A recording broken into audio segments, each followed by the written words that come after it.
here with Miami General Manager David Nies, the Redhawks bye week, and we will take some questions. Nies off to a 7-1 start here so far, and obviously kind of putting the demons of a year ago behind you. But it goes a little bit deeper than that, too. I mean, this goes back multiple years now, trying to turn some things around here. So tell us kind of what it's like for you guys in getting off to this quick start and what the expectations were and where you're at right now. Yeah, I guess I would start with, our expectations were that we were going to be highly competitive. I mean, I don't know if we would have dreamed up a 7-1 start, but I would say the collection of guys that we have in that room and, being highly competitive and selfless, we had good feelings going into the season. And then obviously, we've worked extremely hard and we've gotten some bounces and you need that, right, to get those results. But won games in different fashions, overtime games, wild games. But yeah, it's been enjoyable. You've been able to be at a lot of these games too, whereas last year you were doing a lot of traveling, trying to maybe recruit some of the guys that are here now. So getting a chance to be here, be on the bench for the majority, maybe all these games that we've had so far, all 8 games so far. Do you feel like what you saw at this point last year versus what you saw at this point this year, do you feel more connected when you get to actually be at the games, not just practices? Yeah, 100%. And I mean, in last year, what we needed, for our program was for me to be on the road, and we had a lot of holes to fill. But, this year upcoming, we don't have as many, right? So it's allowed me to be with the staff and with the players and being, day-to-day on the ice when I can and all that stuff. But it's been fun. It's been easy because, I mean, those guys bring it every single day. So, yeah. Introduced as general manager. Yeah. Has that title set in? Has that and what's the difference there in that? Yeah, yeah, it's set in. It's definitely neat. I would just say the difference is it's allowed our staff to kind of streamline the workflow, like in the continuity, with everybody. And, there's a lot of trust on our staff and for everybody to kind of stay in their avenue and do what they need to do. So if I can take a load off of Troy or Leo or Ant in any way by maybe watching a guy online and maybe taking my skates off and, being up in the office, then, that's helpful for everybody. It's a position we haven't seen in college hockey before, at least too much. And you served as assistant general manager before at the juniors level. How does it differ at the college level? How does this position, how does it differ from maybe what it was at other levels? Yeah, well, I mean, at the other level, like junior hockey, and you can make trades and whatnot. So that would be probably the biggest difference. But with the rule change last year and last, November or October, whenever that happened, you had an influx of so many players, right? So you kind of needed to have, somebody to sit down and put the work in. And it still takes a whole lot of work from Troy, Leo, and Anth. I mean, I know they're still watching guys every single night, and, and obviously I respect their opinion. And so, but yeah, I guess it kind of just allows me to focus a little bit more on that side of it. But in terms of like differences between junior and college is the trades and all those player transactions. You sort of, it falls on everybody, but particularly you, to understand the changing landscape of college hockey. It feels like there's a rule change every other day. How much do you have to study to stay up on top of it and to know the ins and outs of the changing landscape? Yeah, a decent amount. I rely on Anth a lot too. Anthony, he might have better reading comprehension skills than I do, so he might have to dumb it down. But yeah, always just reading articles and then looking at other sports too, looking at how football's doing it and basketball's doing it, and kind of just seeing everybody's philosophies and seeing what fits us. Is constantly there's articles every day about that. I'm going to shift gears, and I'm sure that in the locker room saying don't look at it, but first time that Miami's been ranked in a very long time, coming in at 20th in the USA Hockey poll. How much do you see that? How much do you try to block that out? And How much does that mean to this program to get back to getting that national visibility? Yeah, no, I mean, I think it's big for our guys in the room. And as much as you want to block it out, as you can't. Every time you look at your phone, something pops up, right? Yeah. So I think it's just justification for the work that they put in, and a little bit in our room too, just some of the work that we put in. But I would say that we also got a long way to go, and like now we turn our attention to Western, who we play in about a week and a half. So defending national champs. And so I mean, I think that this group's very mature for a naive and young group. It's a very mature group too. There's a lot of winners and a lot of guys that have been around winning programs and know what it takes. So I don't think it would be a distraction at all, but it is definitely cool for us. It's cool for our fans and the program.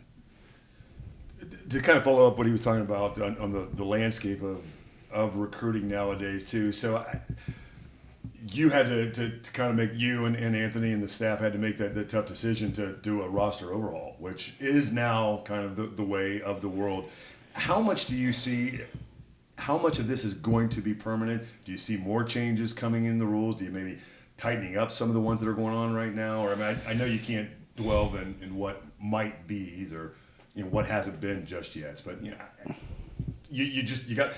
And I say this because this past weekend playing Arizona State, you had a player who had played professional hockey Right. for 1 year and then gets a chance to come back and play. Yet we have a freshman goalie who is not from this country that can't get his eligibility straightened out through the NCAA. So how do you navigate all these different rules? It seems like it's different for every player. Yeah, and I think probably those are two different, situations, but I would say, you just got to be able to adapt on the fly, and how we want to build this program hasn't changed, since day one. So that's a good thing. We want to recruit guys and younger guys and then have them come in and we want them to play 4 years. We don't want to have to, that's not our style to change over, and because you lose that continuity, you lose that whole thing that makes a program, right? Which I think you're kind of seeing that with some programs in different sports and all over the country where it's like, I don't even know if the program necessarily matters or the logo for some of these schools, So we want to keep that, We're prideful for, to be here and represent this university.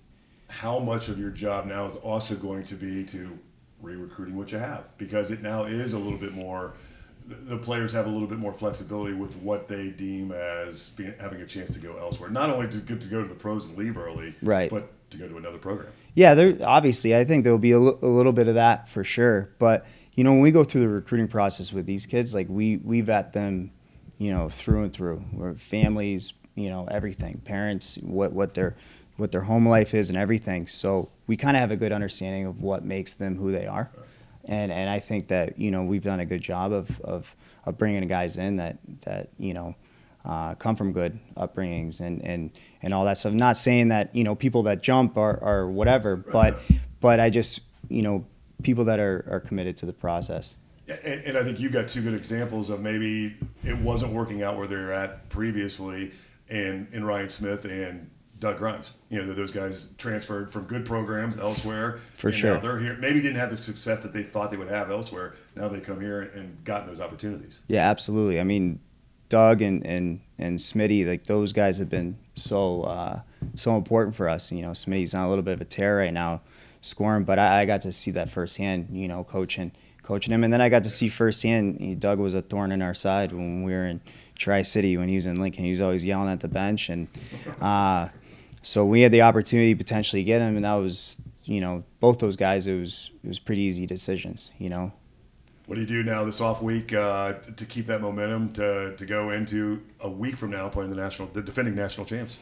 Yeah, it was exciting. I think it's good. We got a little bit of, not time off, but time off from playing. So get healthy. There's take care of what we need to, bumps and bruises wise, and then get ourselves prepared. We got the extra week to get prepared, so we just got to be smart with all that. And then the staff going on the road and kind of representing. So that's what we're looking forward to. Here with Ryder Thompson during Miami's bye week, and we'll take some questions. Ryder off to a 6-1 start. So coming in here, kind of knowing what the history had been the last several years.